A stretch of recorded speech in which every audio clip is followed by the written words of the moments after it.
Consciousness में है क्या क्या? तो कॉन्शियसनेस में 3 चीजें हैं: प्रज्ञा, वासना, संस्कार।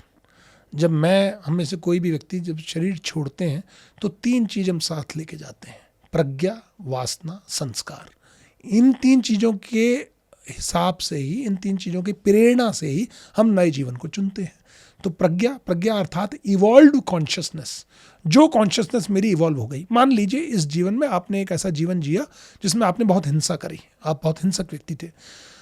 जब जीवन अंत होने लगा तो आपने रियलाइज किया, जैसे अशोक को रियलाइजेशन हुआ था, या भगवान बुद्ध को हुआ, या किसी भी और को रियलाइजेशन हुआ कि भाई ये बड़ा मैंने जीवन में गलत किया और इससे कुछ प्राप्त नहीं होता है।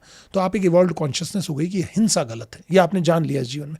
अब जब आप जीवन स्विच करेंगे, नई लाइफ की ओर जाएंगे, तो जो नया व्यक्ति, जो चेतना है, वो आपकी जानती है हिंसा नहीं करनी है। तो आप अपने आप से ऐसे गर्भ को ढूंढेंगे जहाँ हिंसा कम से कम हो, हिंसा ना हो। तो ये एक हिस्सा हुआ इवॉल्व्ड कॉन्शियसनेस, जिसे प्रज्ञा कहा गया है।